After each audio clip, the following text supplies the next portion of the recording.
ഗോത്രമായ ഓർഗനൈസറിന്റെ web പോർട്ടലിൽ ഇന്നലെ ഒരു വാർത്ത വന്നിട്ടുണ്ട്, ഒരു ലേഖനമാണ്. കേന്ദ്ര ഗവൺമെന്റ് ശ്രദ്ധിക്കണം, നരേന്ദ്രമോദി സർക്കാർ ശ്രദ്ധിക്കണം എന്നാവശ്യപ്പെട്ടുകൊണ്ടാണ് RSSന്റെ മുഖപത്രത്തിന്റെ വെബ് പോർട്ടലിൽ ലേഖനം. ആ ലേഖനത്തിൽ പറയുന്നത് ഇന്ത്യയിൽ, ഈ രാജ്യത്ത് കേന്ദ്ര സർക്കാർ കഴിഞ്ഞാൽ ഏറ്റവും വലിയ ഭൂ ഉടമ, സർക്കാർ ഇതര ഭൂ ഉടമ കാത്തലിക് ചർച്ചാണെന്നാണ് പറഞ്ഞത്. കാത്തലിക് ചർച്ചാണെന്നാണ്. 7 കോടി ഹെക്ടർ സ്ഥലത്തിന്റെ ഉടമയാണ് ഇന്ത്യയിലെ കാത്തലിക് ചർച്ച്. എല്ലാവരും കൂടി 7 കോടി ഹെക്ടർ, അതായത് 17.29 ഏക്കർ, കോടി ഏക്കർ.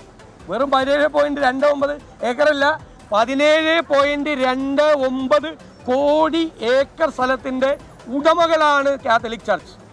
അതുകൊണ്ട് അത് അനധികൃതമായി ബ്രിട്ടീഷുകാരുള്ള കാലത്ത് ലീസ് മേടിച്ച് കൈവശം ക്രൈസ്തവർ വച്ചിരിക്കുന്ന ഭൂമിയാണ്. ആ ഭൂമി തിരിച്ചുപിടിക്കാനുള്ള നടപടികൾ കേന്ദ്ര ഗവൺമെൻറ് സ്വീകരിക്കണം എന്ന് RSS പറഞ്ഞിരിക്കുക. RSSന്റെ മുഖപത്രത്തിൽ RSSന്റെ അല്ലാതെ അഭിപ്രായം വരുമോ? RSS എന്നാ പറഞ്ഞിരിക്കുന്നത്?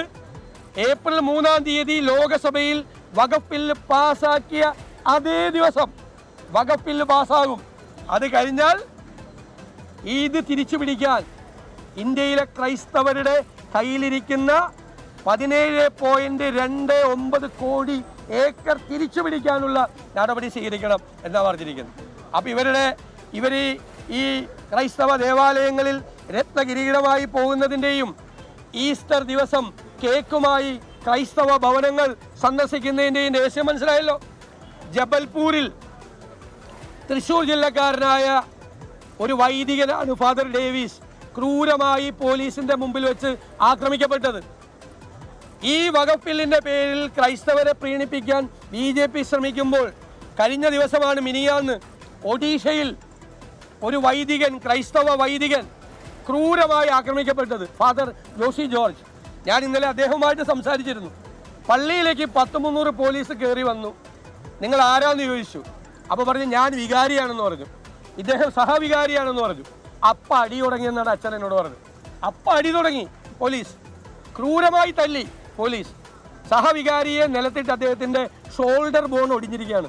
ഷോൾഡർ ബോൺ, ഈ ചുമലിലെ എല്ലാം ഒടിഞ്ഞിരിക്കുകയാണ്. അച്ഛനാണ് വികാരിയും സഹവികാരിയാണ് എന്ന് അറിഞ്ഞപ്പോൾ പോലീസ്, ഒഡീഷയിലെ പോലീസ് അടി തുടങ്ങി. അച്ഛൻ എന്നോട് നേരിട്ട് പറഞ്ഞ കാര്യമാണ് ഞാൻ നിങ്ങളോട് പറയുന്നത്.